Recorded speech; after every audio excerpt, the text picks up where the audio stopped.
Buenas tardes, hermanos de la congregación Rey Victorioso.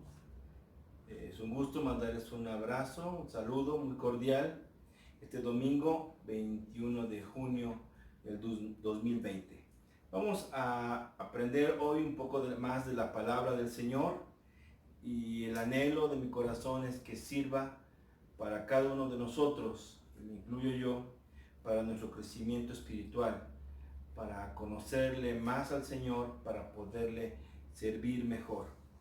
Vamos a abrir la escritura de nuestro Padre Eterno en el libro del Evangelio de Juan, el capítulo 11 y el versículo 40. Está hablando esta porción, voy a adelantarme en lo que buscan, Juan 11:40, sobre la historia de Lázaro, que ya todos conocemos, que Lázaro había muerto, que nuestro Señor Jesucristo se quedó unos días más en Betania cuando fue avisado que Lázaro estaba mal, y él partió en el momento en el que sabía que ya Lázaro había muerto y que había sido sepultado. ¿Para qué? Para que todos conociéramos el poder de nuestro Padre Eterno manifestado a través de nuestro Señor Jesucristo.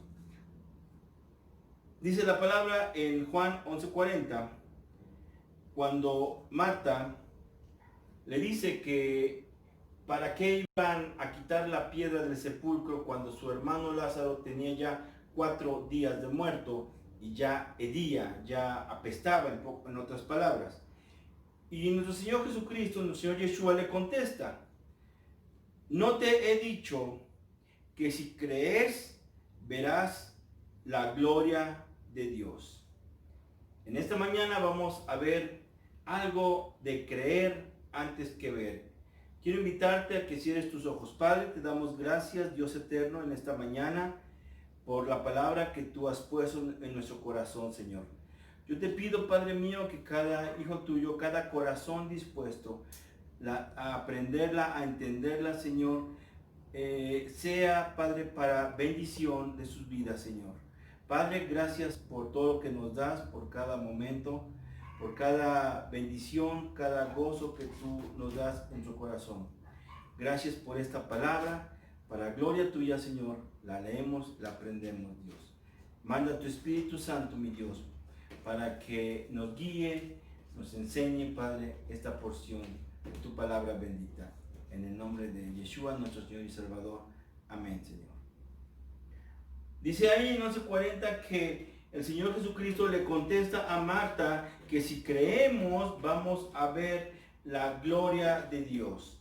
Se lo contesta firmemente: no te he dicho que si creen verán la gloria de Dios. Aquí hay una diferencia muy grande entre el aspecto espiritual y nuestra vida material. El hombre espiritual primero debe creer para poder ver. El hombre natural primero tiene que ver para creer. Y esa es la gran diferencia que debe de haber entre cada uno de nosotros. Vamos adelante al libro de Juan, ahí mismo en el capítulo 20. Y vamos a abrir el versículo 24. Y está hablando de Tomás. Muchos le han puesto por sobrenombre Tomás el incrédulo. Muchos lo juzgan, muchos lo señalan, que cómo era posible que no hubiera creído en todas las señales que Cristo les había dado durante su trabajo ministerial aquí en la tierra. Lo hemos señalado muchas veces, que nosotros de cierta forma llegamos a ser como Tomás en alguna parte de nuestra vida cristiana. Dice el versículo 24 que el Señor se les había aparecido a los discípulos y que Tomás, el llamado Dídimo, no estaba con ellos cuando el Señor se presentó. El versículo 25 de esta porción del libro de Juan, capítulo 20, nos dice que unos discípulos estaban dando testimonio a Tomás de lo que había pasado, y les dijo: al Señor hemos visto. Y Tomás, en su incredulidad, les dice, si no viere en sus manos la señal de sus clavos, y no metiere mi dedo en el lugar de sus clavos, y no metiere mi mano en su costado, no creeré. ¿Qué estaba pensando? Que estaba Tomás aplicando el conocimiento común del hombre. Por eso digo que muchas veces nosotros llegamos a ser como un Tomás, un incrédulo, porque se nos olvida que en la palabra del Señor tenemos que vivir por fe. Primero creer para poder ver. El conocimiento, la idea común del hombre es primero ver y tocar, como dice en esta porción de la palabra Tomás, para poder creer. Versículo 26 nos enseña más ahí que 8 días después estaban otra vez los discípulos dentro, reunidos. Y dice ahí el versículo 26 que las puertas estaban cerradas y que el Señor entra con las puertas cerradas, se pone en medio de ellos y le dice lo primero: paz a vosotros.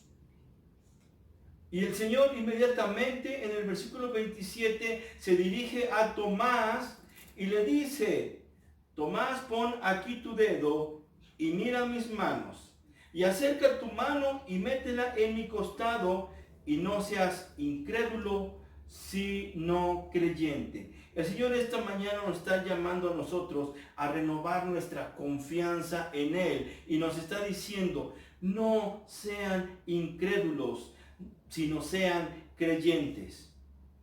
Entonces Tomás reconoce su falta y le dice: Señor mío y Dios mío, reconociendo totalmente, ¿verdad?, el señorío del Señor, la deidad de Cristo, ¿verdad?, al reconocerlo como su Señor y su Dios. Dice el versículo 29, Cristo le contesta: porque me has visto, Tomás, creíste. Bienaventurados los que no vieron y creyeron.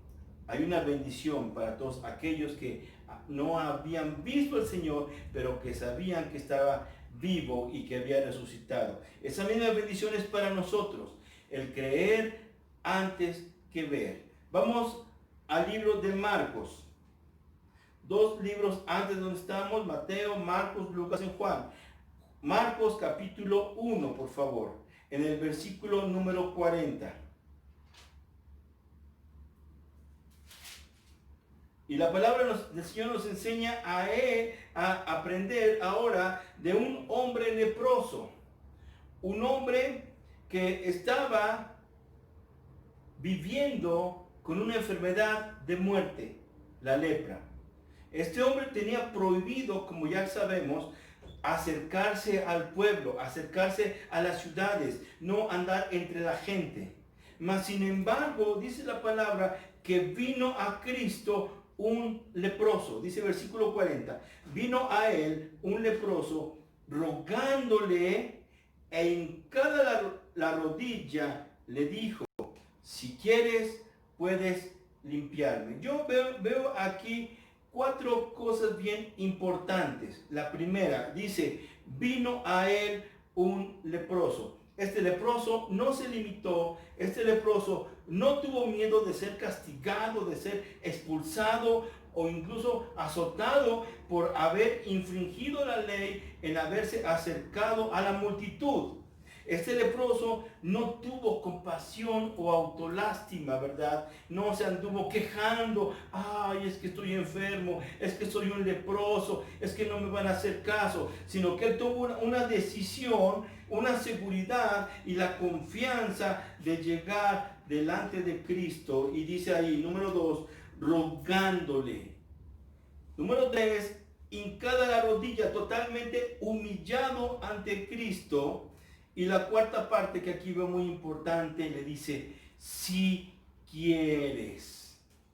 Este hombre no se puso a declarar: yo declaro para mi vida salud, yo declaro esto, sino que reconoció que tenía que llegar rogándole, hincado delante del Señor, humillado, ¿verdad? Y diciéndole: Señor, si tú quieres. Muchos en la actualidad toman mal las porciones de las Escrituras. y andan declarando, y cuando digo declarando, casi digo exigiéndole a Dios que hagan lo que ellos están diciendo en ese momento, olvidándose de algo bien importante, que sobre todas las cosas está la voluntad del Señor. Dice el versículo 41, y Cristo, teniendo misericordia de él, de este hombre leproso, extendió la mano y le tocó y le dijo, quiero ser limpio. Me sorprende mucho aquí cuando dice, y le tocó. El Señor estaba demostrando que su poder era más alto, más fuerte, más grande que cualquier enfermedad. Y le dice, quiero ser limpio. Y dice el versículo 42, allá adelantito, que mientras Cristo estaba hablando, cuando Él hubo hablado, en ese momento la lepra se fue de este hombre. Les vuelvo a repetir, la voluntad de Dios está por encima de todas las cosas visibles e invisibles. Y nada ni nadie está por encima de ellas. Cualquiera me puede decir, oiga pastor, a ver, momento, es que también el Señor nos ha enseñado que tenemos que declarar, que tenemos que decir, que tenemos que pronunciar con nuestros labios, porque Dios nos ha dado el Espíritu Santo. Es cierto, en parte. Pero les voy a poner un ejemplo muy claro para que entendamos las cosas. La última y la primera y la última palabra del Señor es a través de su voluntad. Y no hay nada encima de esto, de lo visible o lo invisible. Y el ejemplo que les voy a poner es aquí en México. Los que son abogados, los que saben de leyes, saben o sabemos, ¿verdad? Yo no sé de leyes, no soy abogado, pero conozco algo de leyes, bueno, que nuestra máxima carta de orden y de ley es nuestra Constitución mexicana. Bueno, después de la Constitución se pueden desprender o se desprenden muchas leyes estatales. Cada estado tiene su propia ley. Cada estado tiene su propio código. Cada estado tiene sus propios reglamentos. Y de ahí se van desprendiendo una serie de leyes, de reglamentos, de códigos que ayudan a la vida diaria de los ciudadanos. Puede ser un código de tránsito, un código de buen gobierno, una ley de agraria, una ley de cualquier cosa. Pero todas dependen o vienen abajo de nuestra Constitución. Y si hubiera algo que se contraponen, ¿verdad? Estas leyes, o hay alguna cosa que no coincide, quien tiene la autoridad máxima es la Constitución. Y sobre ella no hay otra cosa más arriba. Ni aún el decreto inmediato de un presidente, ¿verdad? Bueno, tiene sus bemoles, tiene sus paréntesis cuando es tiempo de guerra, como dice la Constitución. Pero fuera de eso, no hay nada que esté encima de la Constitución. Exactamente es lo mismo. La palabra de Dios es su voluntad sobre nosotros y nada ni nadie, ¿verdad?, está por encima de ella. Dice la palabra del Señor que entonces, bueno, pues ¿qué vamos a hacer? Bueno, pues dice la palabra del Señor que la oración eficaz del justo puede mucho.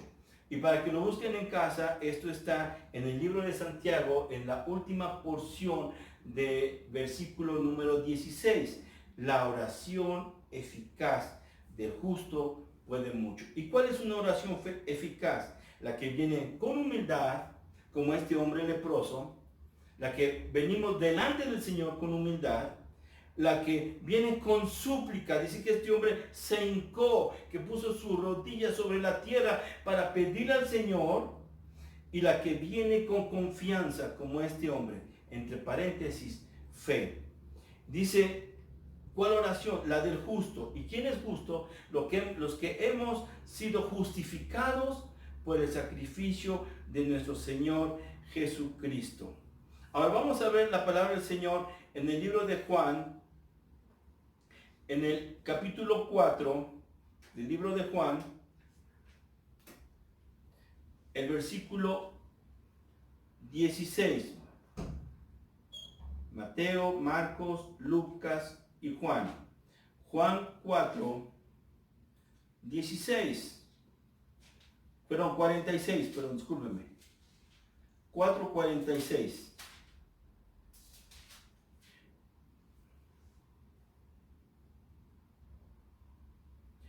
Y esto estaba pasando en el poblado de Caná de Galilea, y lo voy a resumir rápidamente. El hijo de un oficial del rey estaba enfermo. Y dice la palabra en el versículo 47 que este oficial, cuando oyó que Cristo había llegado de Judea a Galilea, vino a él y le rogó que descendiese y sanase a su hijo que estaba a punto de morir. Estaba pidiendo sanidad de su hijo, ¿verdad? Rogándole al Señor. ¿Y por qué? Porque había oído de Cristo, tal vez lo conocía, ¿verdad? Pero estaba pasando algo bien importante. Estaba confiando en él. Dice el versículo 50 que el Señor le dice, vete, tu hijo vive. Y el hombre creyó la palabra que el Señor le había dicho y se fue.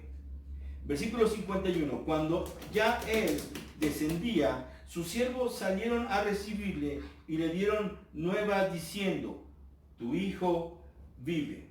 Entonces él les preguntó a qué hora había comenzado a estar mejor y le dijeron, ayer a las 7 le dejó la fiebre. Versículo 53. Dice, el padre entonces entendió que aquella era la hora en que Cristo le había dicho, tu hijo vive, y creyó él con toda su casa. Vemos aquí el ejemplo. Él creyó primero que nada. Él confió y después vio. Lo que les decía yo en esta mañana. Creer para poder ver. Juan, capítulo 10, rápidamente, allá adelantito, capítulo 10 de Juan, versículo 24. Dice la palabra del Señor que estaba sucediendo que la gente, ¿verdad?, estaba hablando entre sí alrededor de Cristo y estaban acusando a Cristo de que los estaban turbando.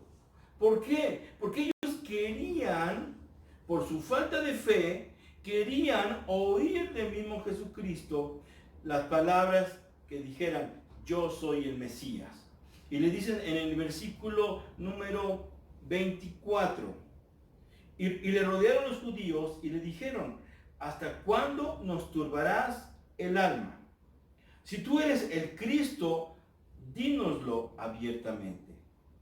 Yeshua le respondió, os lo he dicho y no creéis.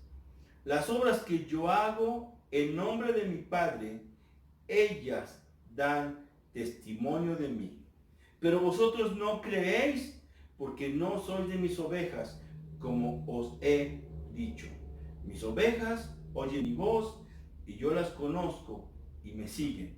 Y yo les doy vida eterna y no perecerán jamás, ni nadie las arrebatará de mi mano. Entonces, ¿qué estaba pasando? Que por la incredulidad de estos judíos, ¿verdad?, sentían que estaban siendo turbados porque Cristo no había declarado. Y el Señor les contesta claramente que las obras que estaba haciendo eran testimonio, ¿verdad?, de que las hacía nuestro Señor porque el Padre se lo había mandado. No confiaban, no tenían seguridad, no tenían certeza. Aunque ellos ya lo habían visto por sus testimonios, no estaban creyendo. ¿Qué estaba pasando? Que estaban aplicando su naturaleza. Primero querían ver para después creer. Ahora, creer, tener fe significa tener confianza, tener seguridad, tener certeza. Y de esto habla el libro de Hebreos en el capítulo 11, versículo 1, explicándolo lo que es la fe. Dice rápidamente que es la certeza de lo que se espera, la convicción de lo que no se ve. ¿Y qué significa convicción? Bueno, significa seguridad de una verdad. Eso significa tener convicción, un convencimiento, estar totalmente convencido. El hombre natural, mi hermano, quiere poner primero su entendimiento o tener una explicación de los hechos antes que creer. El hombre espiritual, el que camina en el espíritu, primero cree para poder ver. ¿Sí? Yo te doy un mensaje. Primero lo tienes que entender, es el hombre natural, y después lo actúa. El hombre espiritual recibe el mensaje, primero obedece, lo hace y después entiende, después ve. Entonces, mi hermano, quiero que te quedes en esta mañana con esto. ¿Cuál es la diferencia en tu vida? ¿Estás viendo para poder creer o estás creyendo para poder ver? Que Dios te bendiga en esta tarde y saludos y un abrazo a todos.